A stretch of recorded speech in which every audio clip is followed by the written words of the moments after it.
For people who are unfamiliar with the Flow Labs, how will you describe what you do in very simple terms? Basically, what we do, we work with companies, usually SMBs or other agencies, to help them use AI and automation so that they can get the same amount of work done with less people, or get more work done without having to increase the size of their team, basically, right? Because traditionally, when teams, let's say agencies, right, when they want to get more work done, they have to hire more people, which eats into which basically ends up giving you a lot of cost and more people to manage. Whereas what we do is we help these companies grow in terms of like being able to do more things, but being able to keep the team the same, making things easier for the founders to manage the team, and then also managing their costs as well.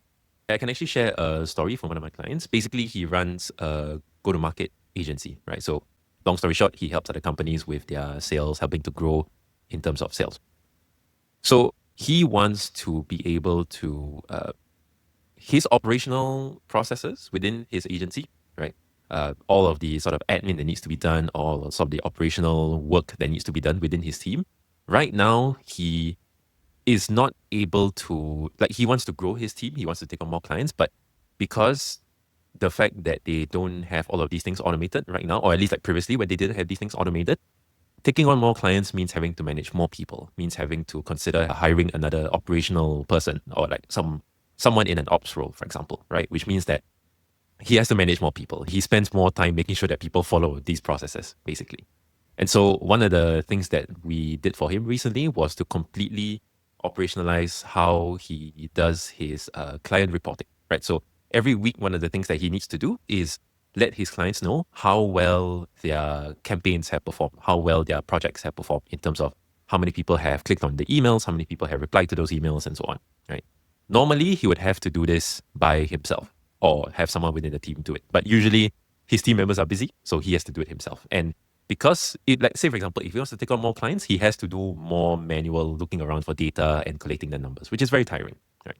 So one of the things that we did for him was to automate this completely. So what happens now is that every Friday, these reports get automatically generated and sent to the client automatically, right? So he doesn't need to review the numbers himself, although if he wanted to, he could. But right now, all of it happens automatically. So he just needs to, for example, let the client know, hey, we're going to send you the report every Friday. It's automatic. If there's any questions, you can just let me know.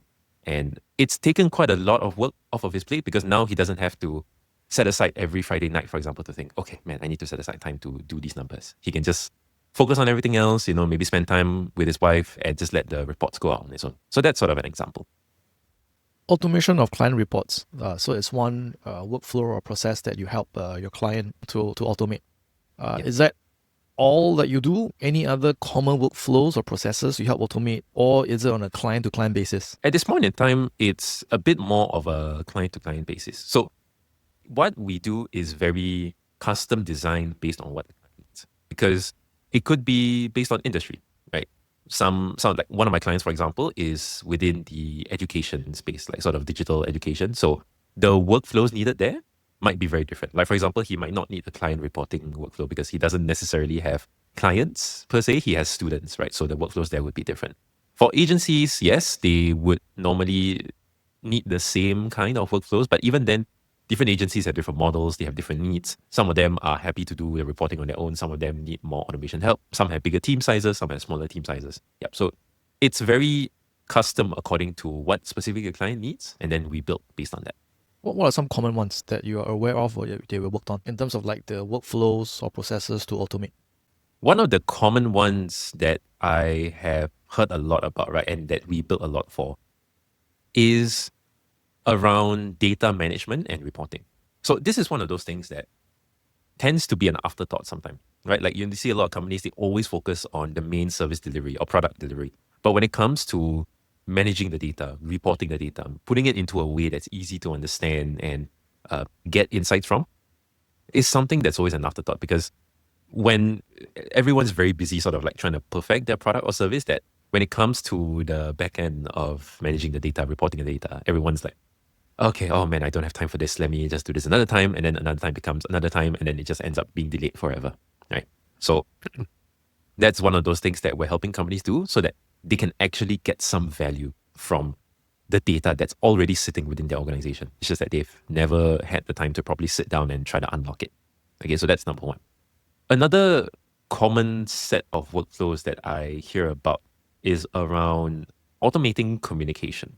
So by that, what I mean is, how do we automate replies to emails? How do we automate communications with students? How do we, for example, build a chatbots, right? Like that's a project that someone has been talking about. We haven't got into that yet, but I think the general idea here is founders, usually the teams that I work with, right?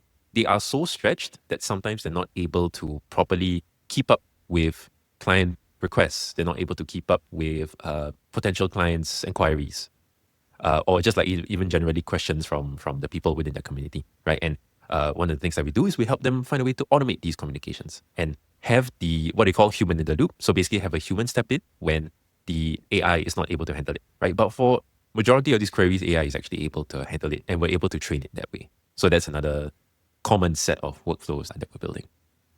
It sounds like what you do so far covers both B2B and B2C segments. That could be, yeah, definitely.